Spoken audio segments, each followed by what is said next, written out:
Gente, tem um caso da televisão que envolve um fofoqueiro profissional, mas que pegou muito no final de semana e que definitivamente não é o jornalismo. O DCM fez uma boa cobertura sobre o caso e eu vou aqui destacar alguns textos que aconteceram, porque de fato foi uma cobertura jornalística que se transformou num crime. E sim, temos que falar sobre Clara Castanho, que foi vítima de um jornalismo irresponsável do portal Metrópolis, e temos também que falar sobre o colunista social Léo Dias. Vamos então primeiro para o primeiro texto aqui do DCM, que é bastante interessante. O crime de Léo Dias e Antônia Fontinelli. Para quem não lembra, Antônia Fontinelli é a apresentadora bolsonarista da Jovem Pan, foi casada com um diretor da Globo e vive espalhando desinformação pela internet. Contra Clara Castanho não pode ficar impune. Vamos então para as informações aqui envolvendo o colunista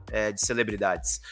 Léo Dias e Antônia Fontinelli são o esgoto de um país que Bolsonaro jogou na lama. No dia 16 de junho, durante uma entrevista exibida no programa De Noite, de Danilo Gentili, o colunista social disse que sabia de uma informação inacreditável sobre uma atriz e que a conta dela iria chegar, pois o caso envolve Dias. O karma vai ser grande, decretou o Léo Dias nessa entrevista pro Danilo Gentili. Vamos seguindo aqui no texto. Ele não citava nomes. Dias depois, Fontinelli, que quer ser candidata a deputada pelo Republicanos, lá o partido do Carlos Bolsonaro, deu mais detalhes do tema e ameaçou expor o nome da artista. No sábado, dia 25 de junho, Clara Castanho contou nas redes sociais que gestou e colocou para adoção um bebê que é fruto de um estupro.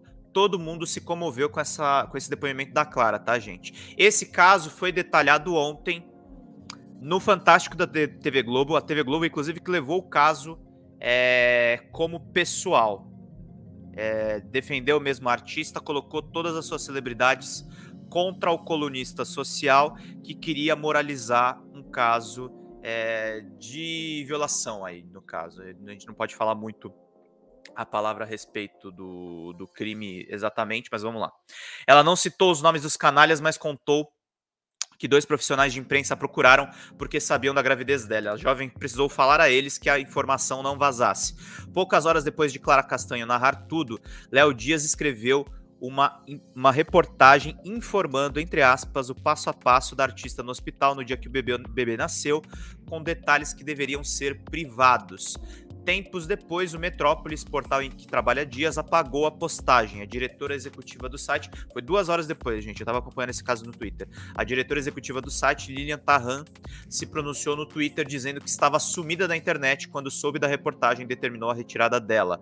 Fato era que o estrago tinha sido feito. Na verdade, a Lilian não estava ausente na internet. Ela curtiu um comentário da também repórter Juliana Dalpiva do UOL, com um coraçãozinho azul. Então não é bem essa história que ela conta na internet. Fato era que o estrago tinha sido feito. Ao perceber que estava sendo criticado, o jornalista decidiu se manifestar nas redes sociais.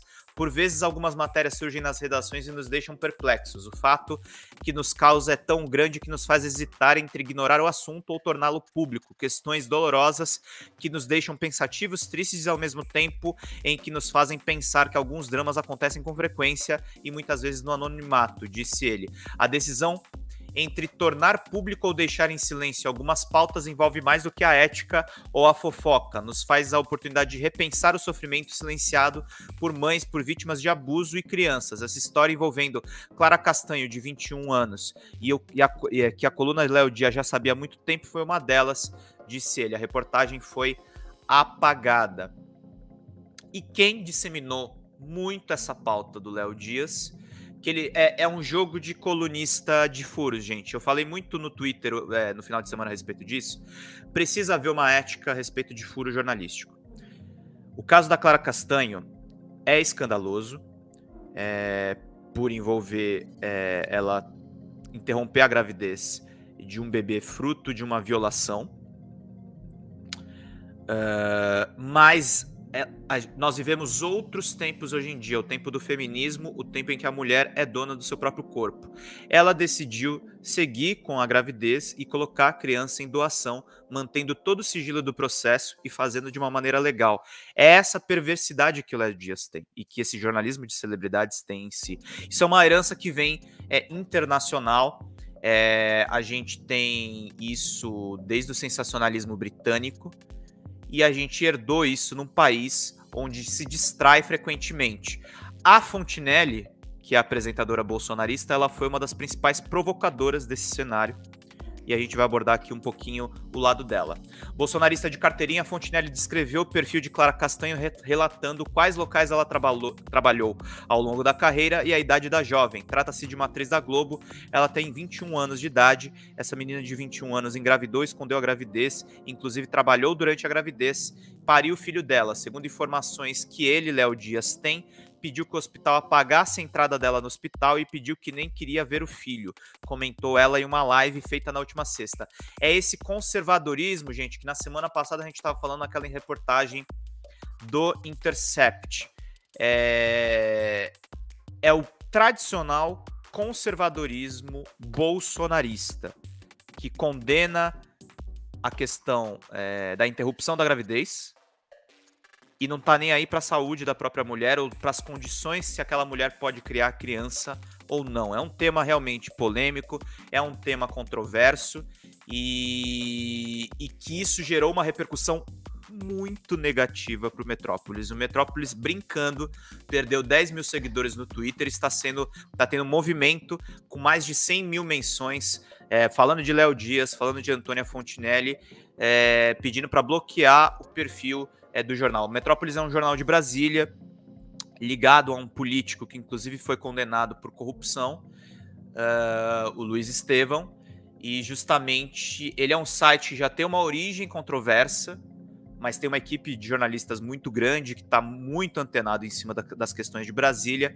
e agora ele está sendo cancelado nas redes sociais. Mesmo sabendo em off de toda essa história, Fontinelli optou por criticar a menina e demonstrar preocupação, entre aspas, com o bebê. No meio disso tudo, eu não quero saber de nada, eu só quero saber cadê essa criança, para quem essa criança foi doada, se estão criando essa criança direito, disparou ela.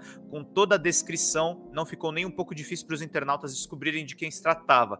Quando Castanho contou que foi violentada e por isso decidiu entregar o bebê para adoção, Antônia decidiu rebater as críticas, atacando novamente a decisão absolutamente legal da atriz. Parir uma criança e não querer ver e mandar desovar pro acaso é crime, sim.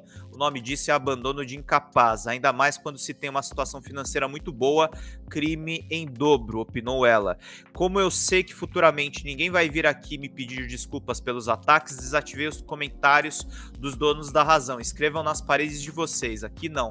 Os internautas escreveram nas paredes digitais. Monstro sem escrúpulos, pessoa ruim, nojenta foram alguns dos adjetivos dados para Fontinelli. Como Bolsonaro, essa turma vive fora de qualquer limite e precisa ser exumada da vida nacional. Opinião aí do DCM. Por hora, Léo Dias segue no Metrópolis e Fontinelli continua com 3,5 milhões de seguidores. O karma vai ser grande. Essa daqui é a carta aberta que a Carla Castanho postou no Instagram. Esse é um assunto que tá bombando ainda, gente. É uma pauta mais de comportamento, mas envolve um dos principais colunistas sociais do Brasil e tá tendo justamente esse tipo de desdobramento. Obrigado a todo mundo aí que tá acompanhando. Ó, o Rony Teles tá aí, ó. Bom dia, gente. Tô amando vocês, ajudando o canal, assistindo nossa live em peso. Quando você assiste a live em nosso canal, põe receita no nosso caixa para a gente continuar a luta. A gente vai falar também dos indígenas Kaiowá, tá, gente? Não vou deixar esse assunto de lado.